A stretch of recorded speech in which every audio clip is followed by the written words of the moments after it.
నమస్తే, welcome to our channel. నేను మీ Venkatesh. Welcome to our channel. Karimnagar జిల్లా చొప్పదండి నియోజకవర్గం, అలాగే చొప్పదండి నియోజకవర్గానికి సంబంధించి జగిత్యాల జిల్లాకు సంబంధించి ఇక్కడ విషయం ఏంటంటే, జగిత్యాల జిల్లాలో గల్ఫ్ కార్మికులు మృతి చెందిరు. అందులో చొప్పదండి వాళ్ళు కూడా ఉన్నారు.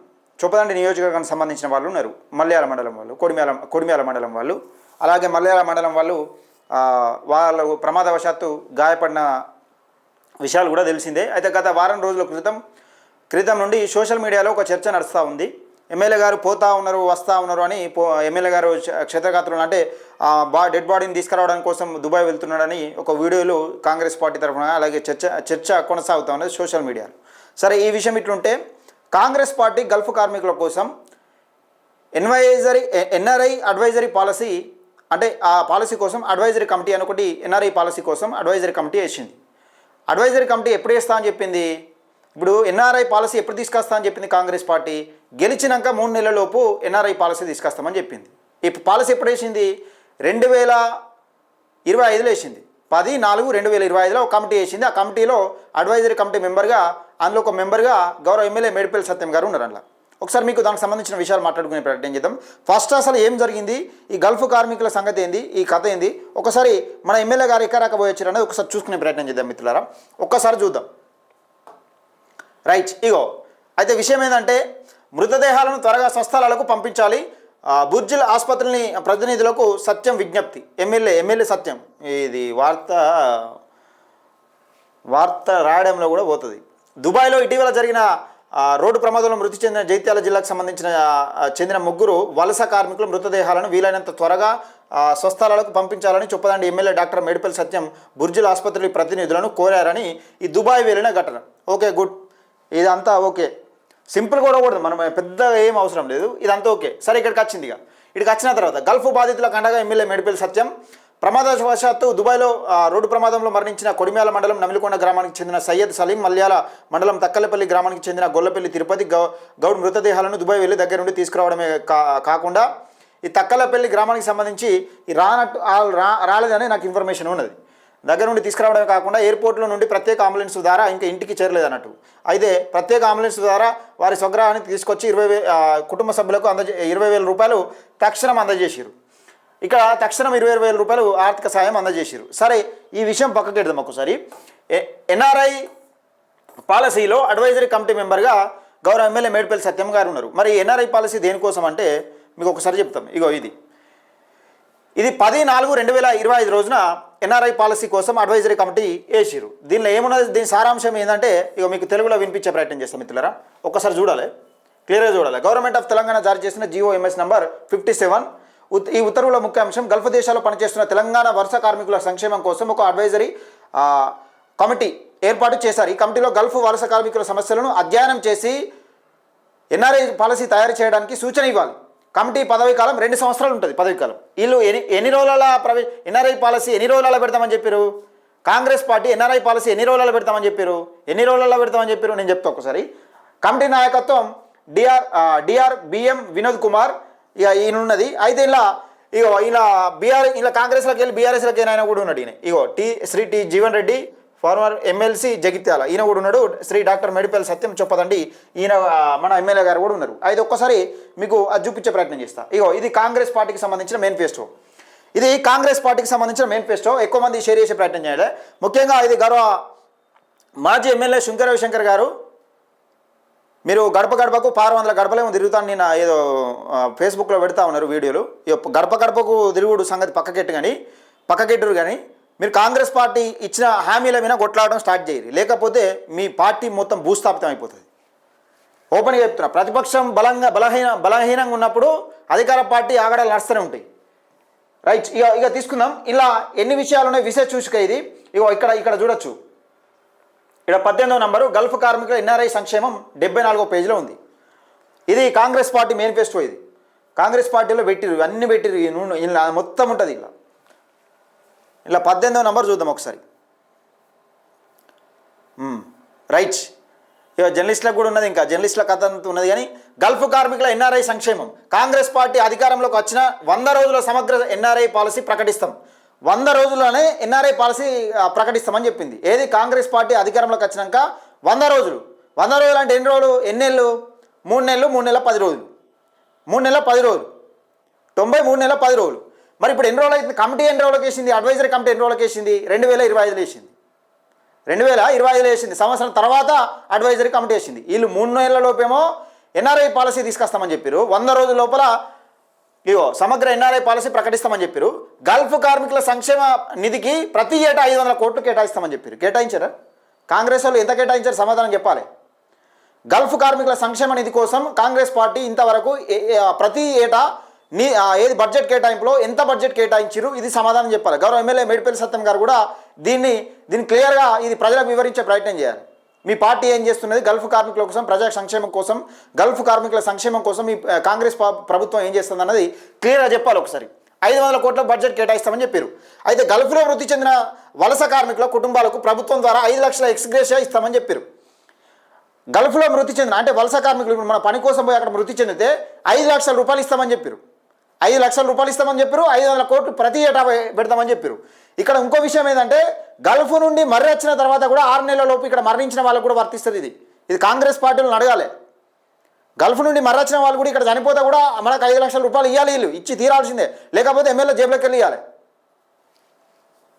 అయితే విదేశాల్లో వలస కార్మికుల సమస్యలు తెలుసుకోవడానికి వారి తగిన సాయం అందించేందుకు 24 గంటల టోల్ ఫ్రీ హెల్ప్ కేంద్రాన్ని ఏర్పాటు చేస్తాం. 24 గంటల టోల్ ఫ్రీ నెంబరు పెడతా అని చెప్పారు. 24 గంటల అంటే సమస్యలు ఉంటే ఏమైనా తెలుపుకోవడం కోసం 24 గంటల టోల్ ఫ్రీ నెంబర్, అందుబాటులో ఉండే టోల్ ఫ్రీ నెంబర్ పెడతామని చెప్పారు. అది ఏ నెంబరు? మరి ఇప్పుడు పని చేస్తలేదా ఈ కాంగ్రెస్ పార్టీ నాయకులు చెప్పాలి. ఇది ఇమిగ్రేషన్ అధికారుల సహకారంతో నకిలీ ఏజెంట్ల మోసాలపైన నిఘా ఏర్పాటు చేసి దొంగ ఏజెంట్లను కఠినంగా శిక్షిస్తామని చెప్పారు. ఎక్కడ ఇప్పుడు మోసపోతలేరా? ఎన్ఆర్ఐ పాలసీ 3 నెలల లోపల వస్తా అని చెప్పారు. అది ఎక్కడ పోయింది? ఈ 5 లక్షల రూపాయలు ఇస్తామని చెప్పారు. ప్రతి ఏటా 500 కోట్ల బడ్జెట్ పెడతామని చెప్పారు. ప్రతి ఏటా. ఇక ఇంకొక విషయం ఏంటంటే సింపుల్గా చెప్తాను నేను, చుత్తి లేకుండా. ఇక ఒక్క తెలంగాణ రాష్ట్రం ఏర్పడేస్తుంది కార్మిక సంక్షేమం కోసం ఈ రాష్ట్ర ప్రభుత్వాలు, అంటే బీఆర్ఎస్ కానీ కాంగ్రెస్ కానీ, అప్పుడున్న టీఆర్ఎస్ కానీ ఇప్పుడున్న బీఆర్ఎస్ కానీ ఇప్పుడున్న కాంగ్రెస్ కానీ ఎంత బడ్జెట్ కేటాయించింది కార్మిక సంక్షేమం కోసం? ఎంత బడ్జెట్ ఖర్చు పెట్టింది? ఎంత బడ్జెట్ మిగిలిపోయింది? అంటే వీళ్ళకు సాతగాక బడ్జెట్ పెట్టి సాతగాక ఖర్చు పెట్టలేక మిగిలిపోయింది. అంటే మనోళ్ళు ఏమైనా ఇక్కడ కూడుగుడ్డ కోసం రేషన్ బియ్యం కోసం మనం దండలాడుతూ ఉంటాం. వీళ్ళు బడ్జెట్ పెట్టి కాగితాలలో చూపెట్టి ఖర్చు పెట్టకుండా మిగిలిచ్చే ప్రయత్నం చేస్తూ ఉంటాం. ఇగో ఇది తెలంగాణ కార్మిక సంక్షేమ బడ్జెట్ మరియు ఉపాధి కల్పన విశ్లేషణ, కార్మిక సంక్షేమం మరియు ఉపాధి కల్పన శాఖ, లేబర్ అండ్ ఎంప్లాయ్మెంట్ డిమాండ్.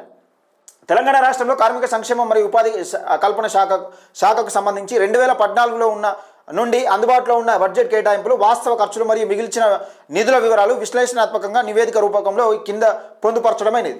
ఇక తెలంగాణ కార్మిక సంక్షేమ బడ్జెట్ రూపాయల కోట్లలో. ఇక చూడుర్రి, తెలంగాణ రాష్ట్రం ఏర్పడ నుంచి మన నిధులు, నియామకాలు, మన ఉద్యోగాలు అన్నీ మన మొత్తం తెలంగాణలోనే. మనం తెలంగాణలోనే మనం రెచ్చగొట్టి ఆంధ్రలో మీద ఫైట్ చేసి మనం ప్రత్యేక తెలంగాణ సాధించుకున్నాం.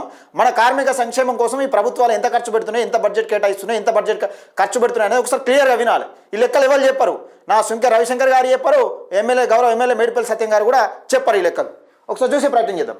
2014-15లో 219.02 కోట్లు బడ్జెట్ పెడితే 72.93 కోట్లు ఖర్చు పెట్టారు. అంటే 146.09 కోట్లు మిగిలిపోయినాయి. ఎంత మిగిలిపోయిన శాతంలో 66.70% మిగిలిపోయింది, ఖర్చు పెట్టక మిగిలిపోయింది.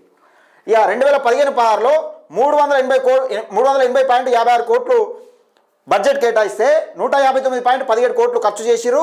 221.39 కోట్లు మిగిలిపోయినాయి. 58.17% మిగిలిపోయింది బడ్జెట్. 2016-17లో 388.80 కోట్లు బడ్జెట్ కేటాయిస్తే 174.77 కోట్లు ఖర్చు చేసిర్రు. ఇందులో ఎంత మిగిలిపోయిందంటే 214.03 కోట్లు మిగిలిపోయింది. 55.05 కోట్లు 05%, 55.05% మిగిలిపోయింది, ఖర్చు పెట్టకుండా మిగిలిపోయింది. 2018-19లో 332.41 కోట్లు బడ్జెట్ కేటాయిస్తే 166.07 కోట్లు వాస్తవ ఖర్చు చేసిరు. 166.34 కోట్లు మిగిలిపోయింది. అంటే 50% పైగా, 50.04% పైగా మిగిలిపోయింది. ఇక 2019-20లో బడ్జెట్ కేటాయిస్తే ఎంత బడ్జెట్ కేటాయించారంటే 159.27 కోట్లు బడ్జెట్ కేటాయిస్తే 219.14 కోట్లు వాస్తవ ఖర్చు చేసిరు. ఖర్చు చేస్తే ఇక్కడ ఎక్కువ ఖర్చు చేసిరు. అంటే కేటాయించిన దానికన్నా ఈ సంవత్సరం మాత్రం 59.87% అదనపు ఖర్చు చేసిరు. మైనస్లో ఉంది. అందుకే ఇక 2025-26లో 417 కోట్లు ఖర్చు బడ్జెట్ కేటాయిస్తే 417.39 కోట్లు బడ్జెట్ కేటాయిస్తే 389.39 కోట్లు ఖర్చు చేసిరు. 28 కోట్లు ఉట్టినే మిగిలిపోయినాయి, 6.70%. ఇక్కడ 2026 బడ్జెట్ ఇది. ఇక ఇక్కడ విషయం ఏంటంటే గల్ఫ్ కార్మికుల సంక్షేమం కోసం ఏటా 500 రూపాయల కోట్లు సంక్షేమ నిధి కోసం ఏటా 500 రూపాయల కోట్లు బడ్జెట్ కేటాయిస్తామన్న కాంగ్రెస్ పార్టీ గౌరవ ఎమ్మెల్యే గారు సమాధానం చెప్పాలి. దీనికి ఏ పార్టీ బడ్జెట్ కేటాయించింది ఇప్పటి వరకు గల్ఫ్ కార్మికుల సంక్షేమం కోసం? మీరు ఇచ్చిన మేనిఫెస్టోలో 500 కోట్లు ప్రతి ఏటా ఖర్చు పెడతామని చెప్పి ఇప్పటి వరకు ఏ పార్టీ డబ్బు కేటాయించింది? ఏది బడ్జెట్ కేటాయింపులో ఏ పార్టీ ప్రతి ఇయర్ ఏ పార్టీ పెడుతుంది అంటే ఖర్చు ఏ పార్టీ పెడుతుంది, నిధులు ఏ పార్టీ కేటాయించారని సమాధానం చెప్పాలి.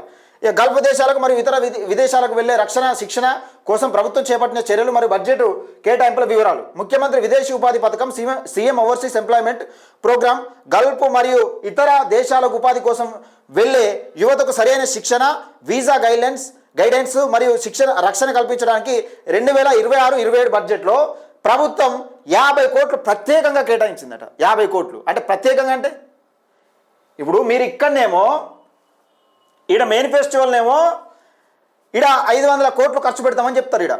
ఈడ కాంగ్రెస్ పార్టీ గల్ఫ్ కార్మికుల సంక్షేమ నిధికి ప్రతి ఏటా 500 కోట్లు ఖర్చు పెడతామని చెప్తారు. వీడికి వస్తేనేమో ప్రత్యేకంగా 50 కోట్లు ఖర్చు చేసుడేంది ఇది?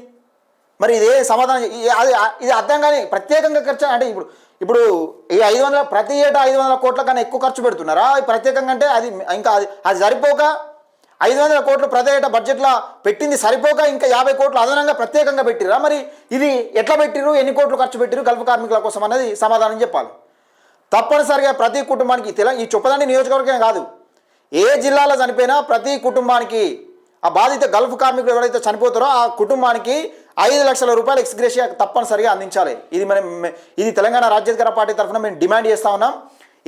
ఏ ప్రభుత్వాలు మీరు అధికారంలోకి రావడం కోసం కేవలం మేనిఫెస్టో అనేది తీసుకొచ్చి ఇది కేవలం మీరు ఎట్లా అంటే ఎన్నో పెట్టిరు. ఇది 500 కోట్ల బడ్జెట్ కేటాయిస్తామని చెప్పి ఎన్ఆర్ఐ పాలసీ 330 రోజులలో అంటే 90 రోజులలో తీసుకొస్తామని చెప్పారు. ఎన్ఆర్ఐ పాలసీ అంటే 3 నెలల 10 రోజులలో 100 రోజులలో తీసుకొస్తామని చెప్పారు కదా. 3 నెలల 10 రోజులలో 100 రోజులలో ఎన్ఆర్ఐ పాలసీ తీసుకొస్తామని చెప్పి సంవత్సరం తర్వాత ఎన్ఆర్ఐ పాలసీ కోసం అడ్వైజరీ కమిటీ చేసింది.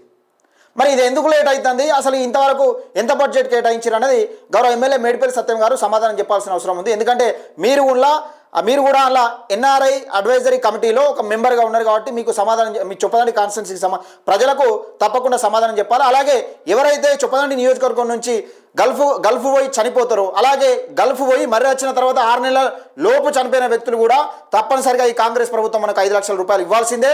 ఈ గల్ఫ్ కార్మికులకు 5 లక్షల రూపాయలు ఇవ్వాల్సిందే, తప్పకుండా ఇవ్వాల్సిందే ఎక్స్గ్రేషియా. అలాగే ఈ 500 కోట్ల రూపాయల బడ్జెట్ పెడతామని చెప్పి ప్రతి ఏటా మరి ప్రతి ఏటా ఎంత ఖర్చు పెడుతున్నారు, ఎంత పెడుతున్నారు అనేది గౌరవ ఎమ్మెల్యే మేడిపల్లి సత్యం గారు సమాధానం చెప్పాలి. దయచేసి ఈ వీడియోని ఎక్కువ మందికి షేర్ చేసే ప్రయత్నం చేయండి. ఎందుకంటే మనం అసలు వీళ్ళు రాష్ట్ర ప్రభుత్వం ఏం చెప్తా ఉన్నది, పార్టీలు అధికారంలోకి రావడం కోసం ఎన్ని హామీలు ఇస్తూ ఉన్నారు, ఎన్ని అమలు చేస్తూ ఉన్నారు. ఈ ప్రతిపక్షాలు బలంగా లేనప్పుడు, ప్రతిపక్షాలు వీక్ ఉన్నప్పుడు ఈ మేనిఫెస్టో కొట్లాడాల్సింది పోయి అడ్డందిడ్డమైన మాటలు పేలుడు కొట్టుకుంటాం, తన్నుకుంటాం, ఉరికించుకుంటాం ఈ మాటలు మాట్లాడి ప్రజలను రెచ్చగొట్టి కార్యకర్తలను రెచ్చగొట్టి పబ్బం గడుపుకునే ప్రయత్నం చేస్తూ ఉన్నారు. ఇది కాదు రాజకీయం, ఈ చెత్త రాజకీయం ఇదంతా. పార్టీలు అధికారంలో రావడం కోసం గద్దెనెక్కడం కోసం ఏ మేనిఫెస్టో ప్రకారం అయితే వేయరో ఆ మేనిఫెస్టోను అమలు చేయాలి, కాకపోతే రాజీనామా చేసి సపరేట్గా ఉండాలి. ఇది కాదు మాట్లాడాల్సింది. దయచేసి వీడియోని ఎక్కువ మందికి షేర్ చేసే ప్రయత్నం చేయండి.